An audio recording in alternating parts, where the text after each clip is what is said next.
Hello, viewers. This is Cynthia Michael from Screen Reviews, bringing you a new podcast on my segment called the Super Sentai Review. And like always, I'm going to speak very loudly, very clearly, and very slowly in case you don't understand me. Also, I'll try to do my best not to breathe so hard during this audio podcast recording as well, not to cause any audio feedback as well. And finally, if you're under 18, this audio podcast will retain certain adult language. Once again, if you're under 18, this audio podcast will retain certain adult language. So anyway, with this and everything else I say, let's get into the latest episode of Lupinranger vs. Patranger, episode 37. So basically, this episode starts off. It starts off with a gangrene monster named Gabo.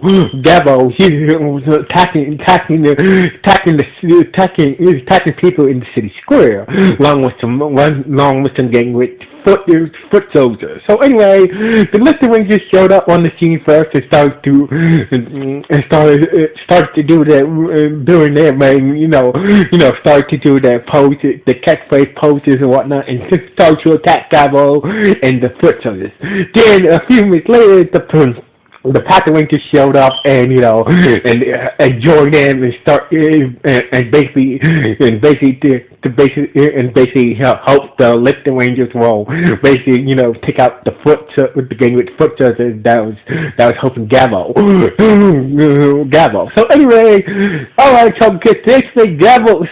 So after the Lupinrangers and the Patranger took down the gang with foot soldiers, Gabo had used the power of his lifter item. Turns out that his lifting item gives him the power to open portals. Therefore, he can launch attacks. He can launch attacks to for anywhere. So basically, his lifting item gives him the ability to open portals. So basically, he can attack the Lupinrangers and the Patrangers for anywhere by using the power of this lifting item portal power. So anyway, basically, turns out that Gabo was green monster. Turns out that Gabo was green. I mean, sorry. Blah blah blah. Turns out that Gabo was good. I mean, sorry. Turns out that Gabo's gangrene power is he's able to see anybody from where they're at to their home. So basically, he's at him. So basically, he sent all the Patrangers back to their homes, their place where they live, and send Lipton Yellow and Lipton Blue back to the beachfront restaurant, which is their current residence. So, but for some reason, his dangerous power did not work on Lipton Red. So basically, Gavin was like, tried again, but it didn't work. So basically, he decided to take this. Try to retreat to retreat to now. So basically, the Lupinrangers and the Patrangers were trying to figure out a way to avoid, being sent home by Gabo's gangrene power. So basically, that's when Patranger came up with the idea. So basically, he decided to move out in his current residence where he lives. Turns out he was living in the global police dorm. So basically, he decided to move out of his residence to his current residence, which is a dorm room at the global police headquarters and whatnot. And he decided to live in a tent. So basically, Gavin tried to use his gangrene power on me to try to send him. Or I got to, he won't work on me because I'm living in a tent. So basically, I'll keep the tent with me all the time. So basically, it was kind of a clever idea. The idea was, that the guy with gangrene power was kind of stupid, but it was a clever idea for Patranger. So anyway, meanwhile, the Lupinrangers was were trying to figure out why I didn't why didn't get gavel, so power, getting its power did not work on Little Red. So basically the only logical thing that that Little Blue and Little Yellow came up with, that he doesn't really consider the beach of his home. So basically his home. So basically he doesn't really consider the bistro restaurant that they work at in class headquarters. Slash their headquarters is not it's not his home. So basically that's the only logical explanation why the bee did not work on Little Red. So anyway, so basically, Little Blue and Little Red came up with the same idea as Patrick Red, and they started to live in tents. It got tents, and got tents as well. But anyway, so anyway, so anyway, so anyway, so anyway. So anyway, so basically when later that evening, we see Patrick Red, heading to the camp area of the park where he saw Little Yellow and Little Blue camping out in tents. So basically, since Patrick Red doesn't know that Little Red and that Little Blue and Little Yellow or actually the Lupinrangers, he was like, he didn't expect anything. So anyway, so basically, Patrick Red is like, what the hell are you guys doing? Why you guys ain't back at the beach restaurant? Why you guys camp out here? So basically, Little Yellow came up with this stupid lie that, that Little Red got mad at us, so basically, we out here camping out until he calms down. So basically, Little Blue kind of helped the lie along, and said that, that Little Red got mad at us, so blah blah blah, so over a fight, blah blah blah. So we decided to camp out for the night until he calms down. So anyway. So anyway, Patrick Red was like, okay then. So anyway, Patrick Red, so when it got later that night, Patrick Red was talking to Little Blue about there was a fight about between you and between y'all and Patrick Red. So basically, it's like over some stupid stuff, blah blah blah. So basically, Patrick Red is like, I spent some time with Patrick Red. I know about him losing his brother. It's very hard to him. It's very hard to him to really respect his most after losing his brother and whatnot, blah blah blah. But I believe he's a good guy and whatnot. So basically, like, so Patrick Red decided to go talk to Little Red at the beach restaurant, and so basically, Little Red was trying to get rid of, was trying to do his best to get rid of Patrick Red, but with Patrick Red's assistant attitude, he was like, he was trying to get to the bottom of why he was fighting with his friends and whatnot. So basically, like, blah blah blah. So basically, more he talks to Patrick Red, the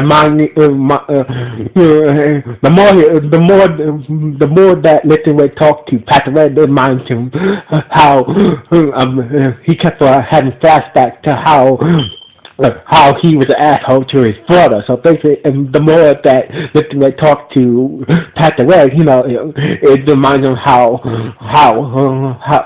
he was a tweet asshole towards his brother and whatnot. Even his brother was trying to help him. So basically, Patrick Red.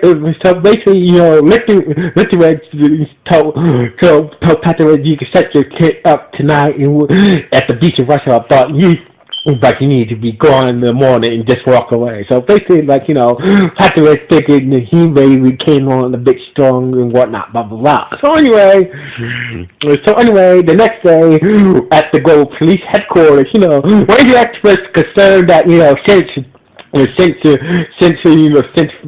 Patranger Patranger and Listen Yellow and Listen Blue came up with the same idea to camp out in tents to stop Gabbard's, gaining his power to sending them home. He said, when you actually figured that,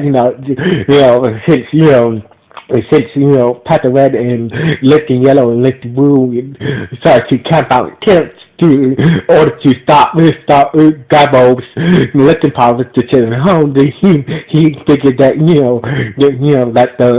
that the lifting rangers might that the Patranger rangers might put two together. Finally figure out that that they are the lifting rangers. So anyway, Jim Carter's alarm went off and Gabbard returned. So basically, Ranger X and the Patranger were the first on the scene. So basically, when Gabbard tried to use his gaming power to send I'm sorry, I'm a little tongue-tied today. Anyway, when Gabbard tried to use his Gaming power to send Patranger home, it didn't work. Since Patranger is living in a tent and shit, so his powers didn't work. So basically, Patranger was using himself as a shield for the rest of the Patrangers and Ranger X to detect the rest of the Patrangers and Ranger X. So basically, so the Lifter Rangers showed up in the Razor mode. They were about to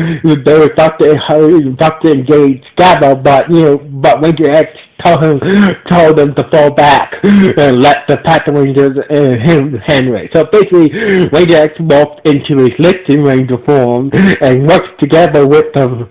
Working together with the Patrangers, Ranger X managed to get the lifter item from Gabbo's body safe, and Patranger used the bike trigger the scene to destroy Gabbo. And like usual, once Gabbo was destroyed, Goth showed up and used her lifting item power to bring back Gabbo and make him grow. So anyway. So basically, the good striker showed up and Lifting Red told him that we needed to buy into the coup Kaiser Megazord. So basically, the good striker did, it was like, okay. So basically, the good striker. So the good striker went to Patranger, and basically Patranger used his versus warfare to make the striker grow, and all the Zords combined together and formed the first coup striker Megazord. So anyway. Working together as a team, the Lifting Rangers, Ranger X, and the Patrangers managed to destroy Gabbo once and for all and save the day. So the day was saved. So later back at the beach restaurant, later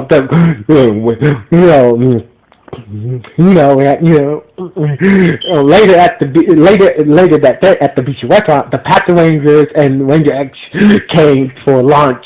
Showed at the beach restaurant for lunch. So basically, Patranger responded to sorry. I'm a little tongue-tied today. Anyway, so basically, the Patranger Ranger X showed out at the beach restaurant where the Lifting Rangers worked at and / their headquarters, for lunch. So anyway, Patranger said sorry to Lifting. So Patranger said sorry for Lifting about getting his business last night. But so basically, Lifting was party accepted. So basically, he just walked away from Patranger. He just walk away to Patranger at the same party accepted. So basically, Patranger saying that he's still having a hard time a hard time. He's still having a hard time with his emotions after losing his brother. So anyway, so the episode ended, but the episode ended with we see it with literally outside, reminiscing over his brother and how he wants to make revenge once he gets all the litter items to bring him back alive. So basically, this is how the episode ended with Lift and Red outside reminiscing that that once he gets the litter items to bring his brother back alive, he will make